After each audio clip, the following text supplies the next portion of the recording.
especially those that are trying to get into the space that you're in. You're film, TV, you work with celebrities all the time. That's a dream career for a lot of people. But I hope you guys are hearing, you have to work on you. You have to work on you. Yeah. So what is it like? Okay, what is it like?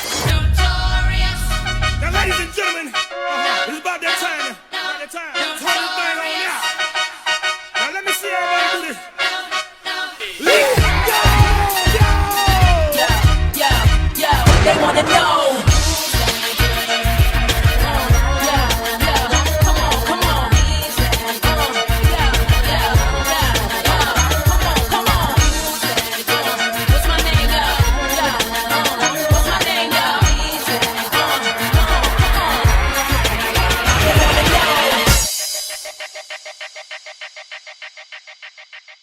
Welcome to Who's That Girl, the show that celebrates women who are breaking boundaries, redefining success, and turning their dreams into reality. I'm your host, Chanel B, and I'm excited to take you behind the scenes of some truly inspiring journeys. We have had the honor of traveling throughout the DMV, selecting phenomenal women who have been breaking barriers, shattering records, and delivering on their dreams in the way that only women winning can. So get ready to meet the woman behind the wins as we find out who's that girl. This episode was brought to you by GSN Office Furniture, offering high-quality office furniture and creating solutions to enhance your workspace for over 30 years. GSN Office Furniture. Expect the best.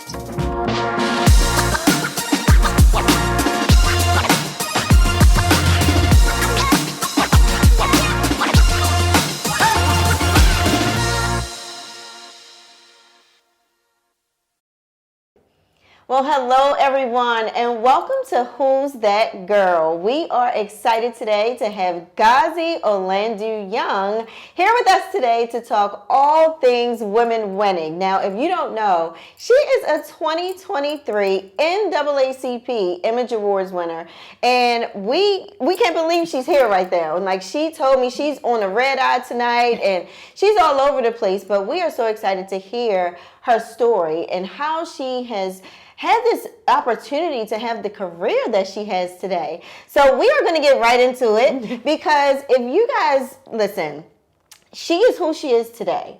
But I've known Gazi for years. You know what we say, we go way back. Gazi was my makeup artist for my wedding back in 2010. Yeah. I had the privilege of having her do my makeup for my wedding, and now she is making up celebrities all over the world. So, Gazi, if you could just tell everyone, let's start off. Who is Gazi Olandu Young? Oh, wow. That's a good question because I'm so much. I am, I am a living, breathing being, child of God. Mm-hmm. I am having an experience. I do believe that I am literally a spirit having a physical experience. And I try to keep that in mind, with especially being in this industry that grounds you, mm-hmm. You know, when you think of your higher self, especially. I'm also a mom, a wife, a daughter, cousin, sister, all types of stuff. All you of name it. Yeah, business owner. I'm a supporter. I'm an advocate. I could be a fighter at times too. Right. I'm trying to tone that down. The older we get, the less patience and feistiness, mm-hmm. More feistiness that I have. I'm healing. My inner child is healing. I'm just so much. Yeah. Well, on Who's That Girl, we really want to know who you are and how you have gotten to where you are today. But we want to start, like we say, go way back. We want to start way back, your earlier years, because she is from Baltimore. Listen, she's from Baltimore. She's a Western Dove. If you know Baltimore, we love talking about where we went to high school at more than people talk about college. Yes. So she is my Western Dove sister, and you really weren't thinking about doing makeup early on. So not at all. Let's talk about your early years. Yes. Well, early years, my parents are from Nigeria. They were immigrants. They came here to the U.S., and I basically was always different. I feel like, does everyone think that they're different when they're younger? Maybe, Probably. yeah. I don't know. But I always felt like I was different. I was into everything. I love arts. I love music. I didn't like school. I know that's a common thing at that age, being a teen. I'm not really into school, but my parents were very into education. They wanted me to be a doctor, lawyer. My mom was in school, I felt like forever. She's still in school now. She's getting her doctorate. Oh, She's wow. a nurse practitioner getting her doctorate. My dad, he had his PhD, but he was a counselor. He had a halfway house on Baker Street in Gilmore for my Baltimore people. But he was always, in service and just trying to raise up neighborhoods and doing things for the community. But I found that growing up, I really didn't feel like I had a lot of support with the arts because my parents were fearful. They're like, look, we don't want you to be broke. Right. We need you to be, a straight shooter. Right. No risks here. We're like, we came to this country to, make sure that you make something of yourself, your brothers and sisters. And I was the oldest at the time. So I felt like, I was kind of like suppressed in a way. So my parents ended up breaking up when I was 14. And that is around the time when you and I probably met at Western High School, and that really took a hit because my dad was my safety, you know what I mean. So now to come home and not have that protection, I know my mother nurtured me, of course, but my dad, he was a dad, so I'm just like, okay, I felt like I had to like step up to be like, okay, I'm taking care of my brother and sister when my mom's at work. Because my dad is now living in an apartment. So I was just very angry at 14 and just trying to work through, my parents being together for a certain amount of time. And now it's like, what's the change? What's going on? And I never knew. Yeah, I can relate. Right. Yeah, my parents divorced when I was in middle school. And so it was about the same time. And so I can relate to that new norm and you hate it. Yeah, I hate it. Yeah. And I actually hated everybody. I was angry, very angry. And, when I would go to school, I would be in constant conflicts with people, and whether it was on the bus, I had a few close friends, but about a handful. But I remember one instance in particular. I'm going to take y'all way back with Chanel. We we had this thing called the Quad at Western High School where we would share with Polly. We would, hang out there during lunch, and I got in a little altercation with someone who will remain nameless. And I was upset and fighting, doing whatever. And I remember I came back inside of the cafeteria, and I think things probably ended abruptly because of the fight. And I remember Chanel, I don't know if it was your birthday, if you were doing something for your little sister. I just remember she had a balloon in like wrapped around her and like a cookie cake or something, or a cake. And I just saw her look at me like, that is not who you are. Like, she literally checked me at the age of 15 or 16. Wow. Checked me, who was a year younger than her, like, that is not who you are. Like, and I'm thinking like, she think she my mother or something? Who's she talking to? But it woke me up. Like, I was like, it's not who I was. You know what I mean? So it's just so funny. The person who you are then is literally who you are now, lifting people up. But for me to see more in you back then, because when I see you today, I am so proud. I am so proud of her. And for you to bring that up, I don't want to cry because I don't want to cry. But it's amazing how you can see people as teenagers. Yes. And to see, like, that was not who you were. Yep. I'm telling you. Obviously. Obviously it wasn't. And I mean, it woke me up. It literally woke me up. So I just have to thank you for that, Chanel. Seriously. Well, thank you. And it was definitely an outer body, honey, because you were heated. I mean, you thank God you didn't, curse or anything. But it was an outer body. Like, that is not who you are. You were heated. And I was like, but I couldn't even be mad at you because you were right. You were right. And like I said, that woke me up. So I love you and appreciate you so much. Seriously. Wow. Thank you for that. And I'm going to have to show this to my daughters to say, see, when I'm saying something to you, just listen. Like, Mama be right. But wow, it just changed your perception of you. Exactly. And I think a lot of us women, we need someone in our circles like that. Yeah.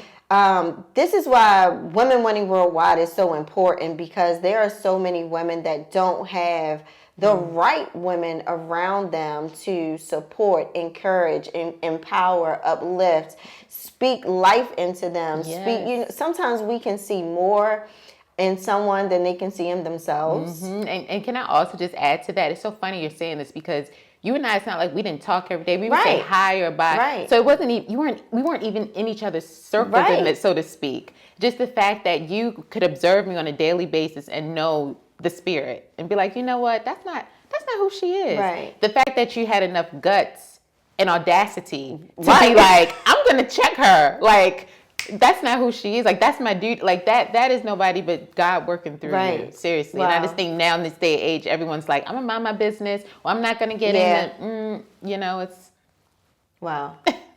Well, how did you go from, okay, so you were this angry, like, teenager. How did you get into makeup? Because like I said, I know that wasn't what you wanted to do. And like, talk about that, because sometimes what we think we want to do, God will say, no, that's not what you're supposed to do. Exactly. I wanted to be a fashion designer. I've always loved clothing, wanted to be in fashion design so bad. And again, my parents were like, oh no, it's not for you. I actually was applying to go to Morgan State, and my neighbor at the time, who I used to like draw with and sing and dance with, she started working at Nordstrom. And I'm like, okay, I work at Nordstrom. That's great. We were just working at the rack, doing the register. And then she's like, she was a year older than me. And she's like, I'm going to start working upstairs in a few months when I turn 18. And I'm like, okay, like what's upstairs? She's like, more money. I'm like, okay. I was all about the money at that time. So I'm like, okay, great. So she went upstairs to start working at the MAC counter. And I'm like, I really don't want to do makeup. I hated makeup. I felt like, why would people want to put something on their face to make them look like who they're not? Like, I'm like, God made you who you are. Like, I don't got to cover anything up. I'm just like this whole anti-makeup thing. But when I saw how she did my makeup and transformed my face, I was like, okay, I still don't want to do it. I'm like, can we do something else? She's like, okay, maybe you could do perfume at a perfume counter. So the same people who were in the cosmetics department interviewed me for the perfume counter. They're like, look, we think you're great.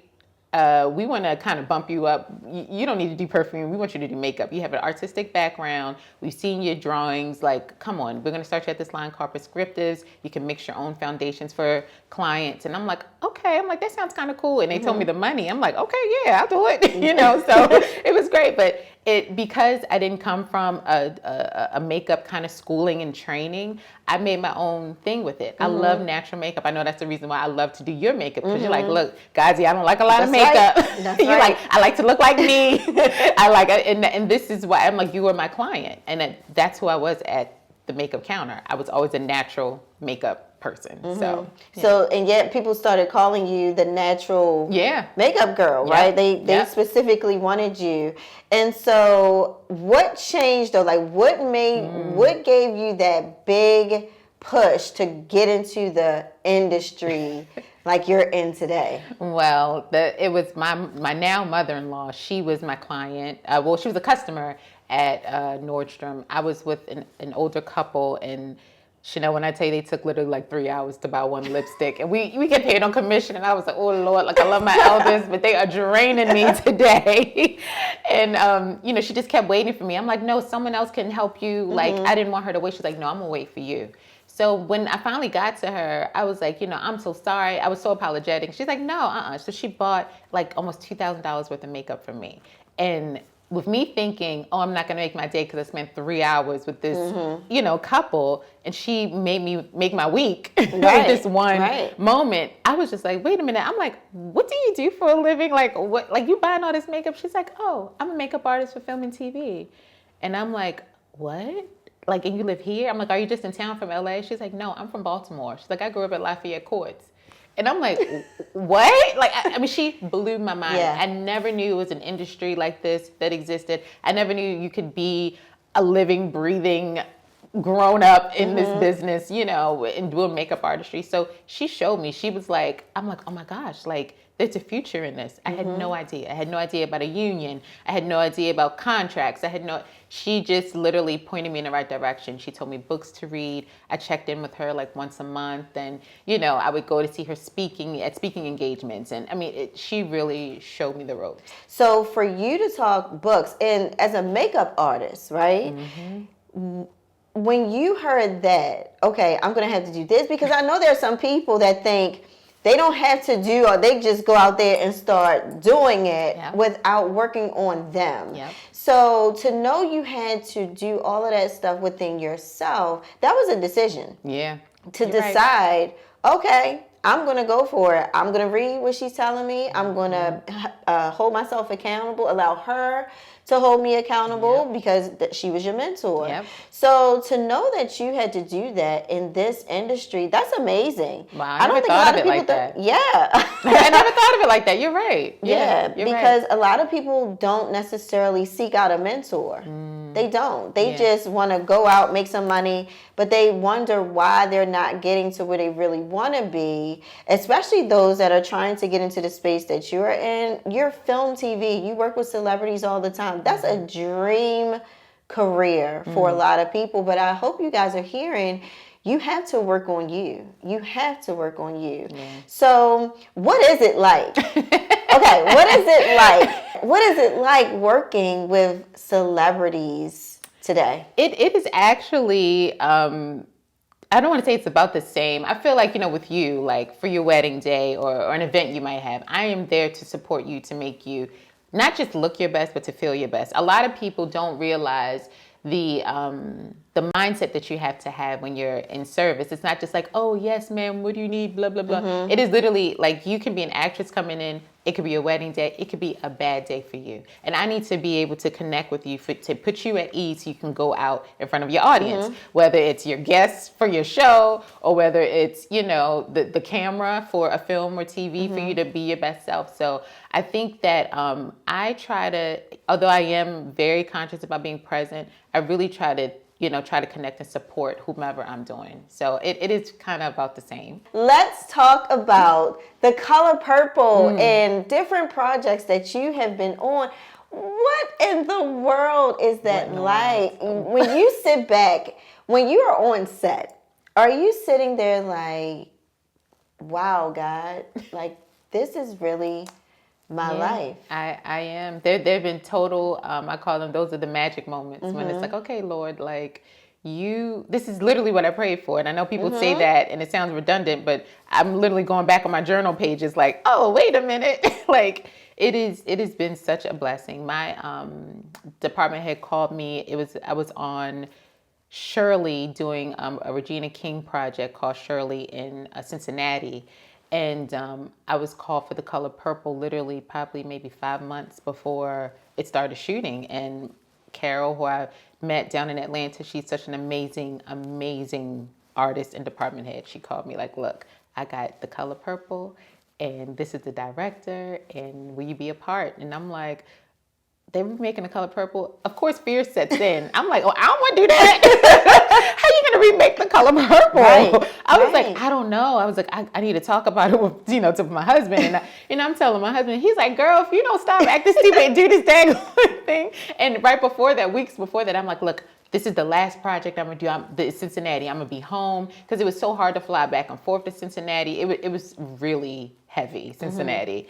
But it was a wonderful project, and I loved our team and everyone I was working with. But it was a lot. So for him to say, after I just said that was going to be my last project, him to say, no, you're going, right? You're going to do The Color Purple. It's The Color Purple. That's exactly what he said, and I'm like, I don't know, I'm just so nervous. But it was. I remember being on set numerous times, like, okay, God, like, wow, this is amazing. This is this is a film I used to watch with my brother and sister growing up, and the musical portion, and I'm like, it was magical. It's beautiful. The Color Purple. I'm speechless when I see you and I see you on different projects. I'm just so wowed. Because when you mentioned this, you used to write in your journal, and I know you've had some goals and aspirations, and it's like check, check. That's exactly how that feeling. What is that feeling like? Well, and what was your first? Okay, so what was your first big project? Do you remember that? Well, of course you remember. I would say, well, and that's the thing, and wasn't even my first project because I hate to say this, but I feel like I played a very small role because I only worked one day, and I was an additional makeup artist. It was my first job, called Head of State. I was just an additional makeup artist for Chris Rock that came into town, and I remember being like, whoa, like not just the money, but just me being able to watch like how everything moved and worked together like a well-oiled machine. I was like, oh, I mean, growing up, I was in fashion shows and doing, things like that. So we love to be a part of production and creating. But to see that on another level, I was like, oh yeah, this is for me. Like this, that was like my first big thing because it was my big aha moment to feel it and to see it and take it in and know what I want to do. So yeah. So over time though, what is the feeling like now? I will be honest, over time, there are moments of, I don't want to say a plateau, but moments of like I think I want to do more, or am I doing enough? But that's when I start going within, of course. And there are moments that I'm like, oh, you know what? I'm not here for makeup. I'm here for this actress. Or I'm not here for, this design. I'm here to learn this from someone else. So I think that is what kind of keeps me, I would say every project, honestly, Chanel, I know it sounds corny, but I would just say every project is that thing for me. I mean, even a project that I have hated, that I'm like complaining about, like, why am I doing this? This is so silly. I quit, and da. I'll turn around and it'll be like, God will give me a reward for it. And so it's good to hear that you have those moments. Oh, it's real. It is really good to hear that because from the outside looking in, we wouldn't know that. Oh my goodness. Yeah. We wouldn't know that at all. Yeah. But at the same time, I am so grateful, so I know like to have those conflicting things happen, but I mean, some days it's real. As an artist, like I try not to be moved by my emotions. I try to be moved by, my faith and belief. But it is just, it's tough sometimes. It's not always pretty. You don't always feel seen. You feel like, your credit may go somewhere else. I mean, that could be in corporate America. It could be in the arts. It's everywhere. And it's not always perfect, Right. Like, what we say about Instagram, it's like, it's your perfection reel. Right. But it's like, nobody knows the years and years that no one was calling. Right. The times that I worked and I assisted my mother-in-law, and it's like, I'm like, okay, what do I do now? I'm just sitting around waiting for work, so I had to make a name for myself. So it's just so many different layers that happen, and that's part of my growth as an artist, and I'm so grateful for every moment, the ups and the downs. Right. Now, when you talk about making a name for yourself, what could you tell someone that's watching today? How did you start doing that? Did you have a standard? Like, I know there's some people in the industry that they have a standard of they're not taking on certain type of projects, but you still want to get your name out there. Some people will try to take on everything, knowing they probably shouldn't, but they want to keep getting out there and getting out there. But there are people that are watching like, okay, how does she do it? Yeah. Should I just go to Atlanta? Should I just, you know what I mean? Because people want to try to just run somewhere. I see people do it. We see it in LA, right? All the time. And now people are going to Atlanta and they feel like doors are just going to open for them, but it doesn't happen that way. So what type of advice could you give someone that's watching right now, that young girl, adult that's watching, whoever, just that woman that's watching, or a man that's watching, that's saying, I want to get into that industry. How, like, what am I supposed to do? And could you kind of prepare me for what I'm going to go through in a sense? Yeah. I think that's a beautiful question, Chanel. I think that, okay, so I can give advice. It doesn't mean it's always going to land or be the way, but I'm going to just be fully transparent. I feel like once you have the desire to get into this industry, you have to really know who you are. I'll say that. And I know it sounds like, okay, yeah, it's cliche, but it's true. You could really lose yourself, and therefore you be saying yes to any and everything. Now, I say that to say, I think it's, is it Morgan Freeman, or who is it who says yes to every script? I can't remember. This is an actor. Maybe it's Morgan Freeman or Samuel Jackson, who I read that he would say yes to every script that would come. So I did that, and it was like the year of yes. It was, that whole thing, probably, who knows, 7, 8 years ago. And I was saying, okay, I'm going to say yes to every job. I'm going to say yes to everything that came my way, because I felt like I didn't want to, I was so reserved and conservative as a person. I felt like I was missing opportunities, but I'm like, no, I'm not going to do that. And no, I'm not going to, but there's no real blueprint for it. It really isn't, because I said yes to a year. I said no the next year. And I said, it really, I just made a conscious decision that I was going to meditate and pray over every single project. Like, okay. I mean, and it sounds crazy. My husband, he'll do like these spreadsheets, like, okay, here are the pros, here are the cons. And I'm like, I'm not doing that. I'm just going to do what I feel, But when I would see it and see what would outweigh and what, I'm like, okay, like it really clicked in my brain. Like, maybe this is not the job for me. One thing I will say with trying to get your name out there, please, y'all, especially in this business with people, I think people think because it's not corporate America, they can get away with treating people like trash. You cannot. It comes back. Like, people will treat assistants and PAs like they're nobodies. And it's like, y'all don't know that's, and this isn't why you should be nice to them, because they're going to be directors and producers one day. But they're people. Like, come on. I'm like, I have kids, so that's why I want to do good, because I want good coming back to my children, of course. But, I'm just like, it is just so wrong in this industry. So I feel like that is always my baseline, is treat people right. Like, you cannot treat people like trash and just think like, oh yeah, I'm going to be nice to this person so I can get that job. Or even women and men sleeping with other people to get to your next thing. Like, you don't have to do that. You do not. You do not. You are here for more. Seriously. So I think that is, just one thing, just really knowing who you are. That, I know it sounds easy and cliche, but you got to know who you are getting into this business, because it's so, you come in contact with so many different people and spirits and energies. Yeah. It's like you have to protect yourself. Seriously. Yeah.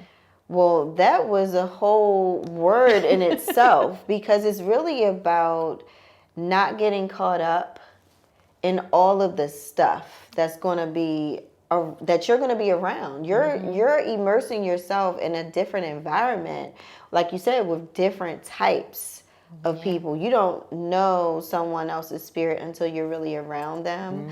Now, one thing you said sometimes you're thinking, I need to do more, I want to do more, or am I doing enough? Well, Gazi is a 2-time Emmy Award nominee. She's a 2023 NAACP Image Award winner.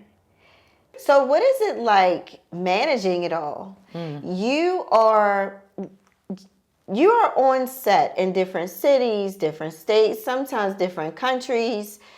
What is it like as a wife, a mom? I have watched you get pregnant, have the baby, snap back, and be back on set. How is it for you as, let's start with being a wife. Let's start with that first, because when you are going after your dreams, career-wise, business-wise, you being a wife, that comes before all of that, right? So how is it that you manage your marriage being in an industry like this?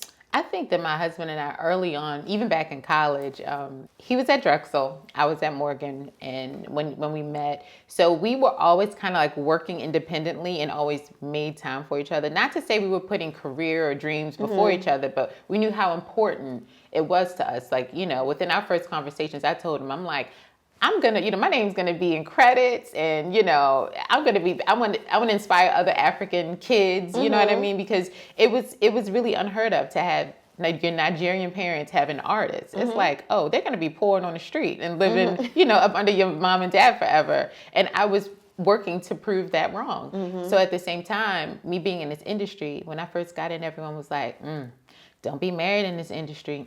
Don't have kids in this industry.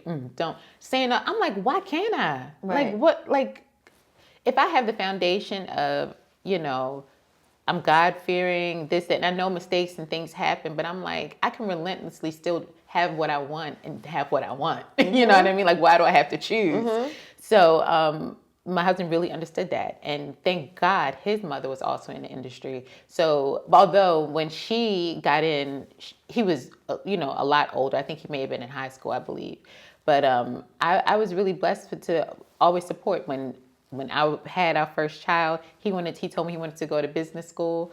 And I'm like, okay. And then it was in Chicago. I'm like, okay. So he's literally home for 3 days, flying out to Chicago for 4 days. And I'm with a brand new baby, so that, it's a lot there. But I kept telling myself, like, there's always a way. This is only temporary. There's always a way. This is always temporary. So, I mean, I would literally have those, mantras in my head to get me through. Because it was hard. It was very hard. I'm sure. And at the same time, as soon as I had my last child, it was right before COVID. She was born prematurely because I was flying back and forth doing Watchmen in Atlanta. And I'm like, as soon as she got out of that NICU, I'm getting her right. And I got called for a job in Philadelphia. And I'm like, how do you feel about me taking a baby with me and a nanny and going to Philly and the other 2 kids here with our other nanny? He was like, okay, like, all right. Like, we talked about it. We got the logistics together. And so our number one thing is, how can I support your dream? That's all. It's never been like, oh no, you can't do that. Why you want to do that? Or where did that come from? Or why, like, he knows that the desires in my heart are in there for a reason. So, and I know the same thing with him. So.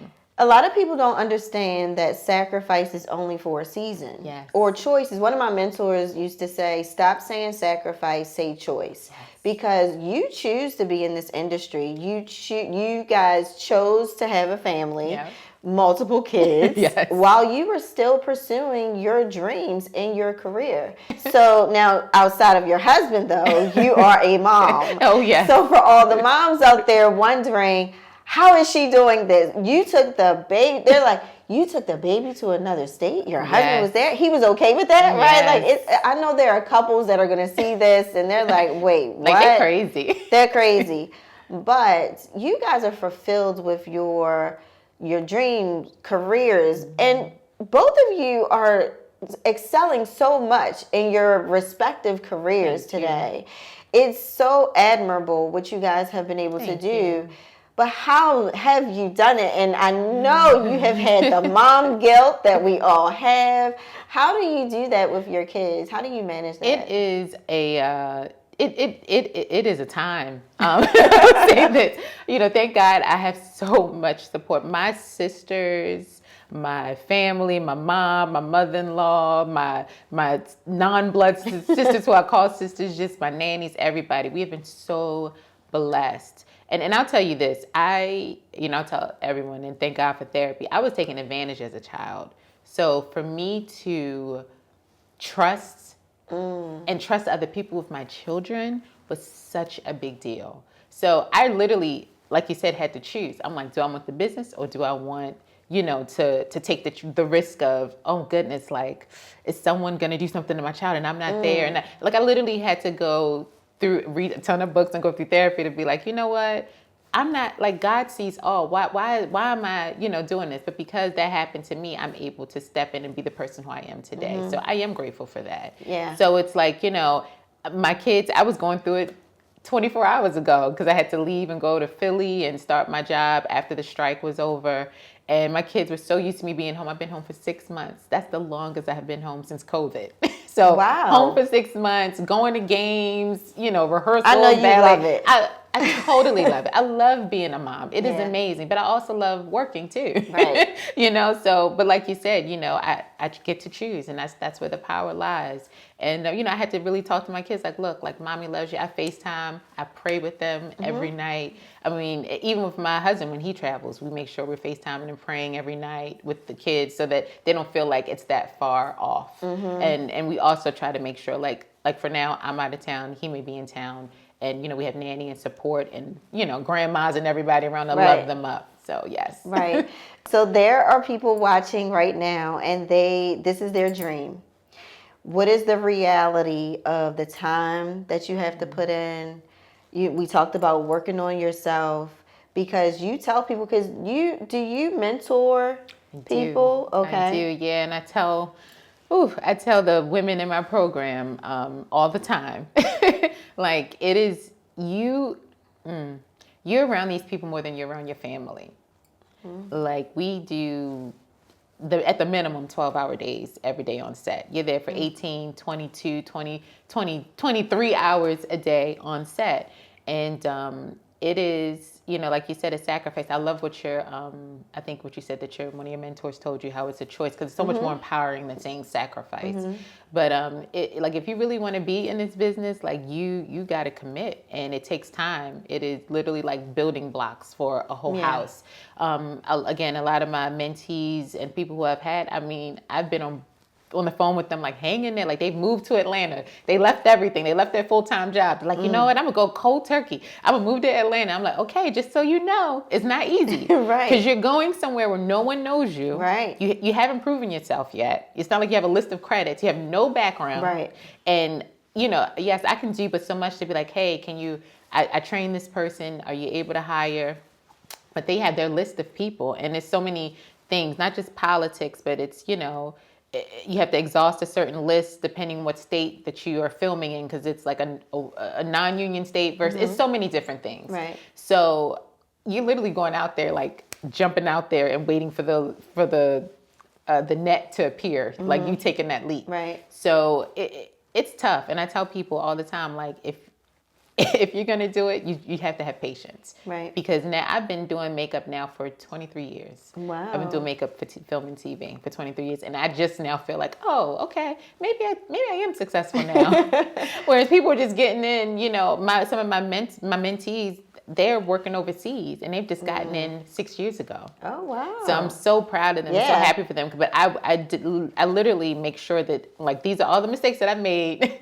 You do what you want, but I'm gonna tell you right now, this is what worked and what didn't work. So I try to give them a fast track, so they don't have to wait 23 years to feel like, they're successful. But but then there's some people who, they've been with me for 10 years, and because they're not, I don't want to say not consistent, but they may not fully believe that they belong. So that shows up a lot for them. That's one thing I see a lot. And that's what film, it is very, as confident as I am, it is very intimidating. Because you're coming into a place where it's a lot of men, a lot of equipment, a lot of, actors and people you feel like are better than you, or may look better than you, or may have more money than you. And there's not a lot of brown and black people in a lot of things that I've done. If you're working in Atlanta, you're good. You're good. You might feel like you're at home. Yeah. But, up north and overseas, you're like, okay, nobody looks like me, nobody talks like me. I might feel, but that is all fake. It's not real. You belong there because you're there. Right. That's what I say. I'm like, you're there. So that gets in the way of a lot of people too. Okay. Can you tell us a little bit about your program? Oh, yes. So, it is seasonal because I'm working like crazy, but I do have a group of women that I started back in 2015 that I mentor. It's called the Real Artist Pro. And we rap for short. Okay. Rap for short. But, we have a mentoring program that we try to meet as often as we can. And just basically, I wanted a safe space for people to call. I know I had my mother-in-law to lean into when I was coming up in the business, like, this person did this, and how do I go about? I wanted that for a network of people. So I wanted them to be able to call on me and be like, look, I've had people outside the trailer who I'm talking to. I'm like, look, calm down, breathe, don't swing on them. Don't, it's like, emotions are getting high. I'm like, no, this is what you do. Or it's like, hey, it could be about negotiating, about rates, about feeling comfortable about what to ask for, what you can ask for, what they feel like, it's so many different layers. So it's great. I can't wait I'm looking for it to have more support so I can expand it and do it more often. But we have from ages 17 to my last person through the program, I think she was in her 60s. Okay. So it's like, people who, they're first timers as far as their career, and then other people who like, I worked at Social Security, I did my stuff, I want retirement, I'm trying to do something new. Right. Yeah. So how can they find out information about your program and you? Yeah, they can email me at realartistpro@gmail.com, and it's real REEL artistpro@gmail. Or I'm always on Instagram. Oh, Instagram's always the best. I know it's so informal. Sorry. Instagram's always the best way to get to me as well. It's at Ghazi Beauty, GOZIBEAUTY. That's my handle. And I would say follow her, because to see your accomplishments, people, they will relate, right? And to hear your story, she's from Baltimore. She went to Western. She is a mom. She's a wife. She's healing. You touched on that. Mm-hmm. And you never know what people are really going through. Yeah. From the outside looking at, everything's perfect. Yeah. She has so many accolades, accomplishments, but she still deals with stuff, right? So I would say follow her because you will see yourself. That's how when I look at you, I know people, men and women, will look at you and say, if she can do this, I can do this. That's what success is for Yes. me. Is if you could see yourself in me and see that I grew up in Northeast Baltimore with, immigrant parents and whatever, and not having that example, and I stepped out, you can do it too. Right. But as we wrap up, I always ask, what does winning mean to you? And you kind of touched on it a little bit. I was just going to say, I was going to say we kind of touched on it. Yeah, but what does winning mean to you? Because for me, if somebody asked me, I would say it depends on the day and time that you ask. One moment could be I'm at the top production of my company. Another moment could be I got my kids off to school in time. Right. I didn't forget to put something in the lunch bag. You know what I mean? Right. Or their snack or whatever. But in this moment, what does winning mean to you? I think winning means to me right now in this moment, ooh, that's a good one. I would say that the keys. I would say me being able to help others and to see, because I've been there, not being able to see it. So the fact that I can make someone else see it, it's like, look, turn around, open your eyes, like here it is. I think that is winning for me. It's just to be able to be like, wow. I mean, it brings me to tears when I have a makeup artist who I've mentored, and they're like, look, I got my first job, or I got my credit, or, my credit, or, my name's in the lights. And I'm like, oh my gosh, like that is amazing. Like I remember you thinking, that this couldn't happen, and you felt like you had to move, or this was in the way. That is winning for me right now. Well, we have had an amazing time connecting and Yes. just talking about everything women winning.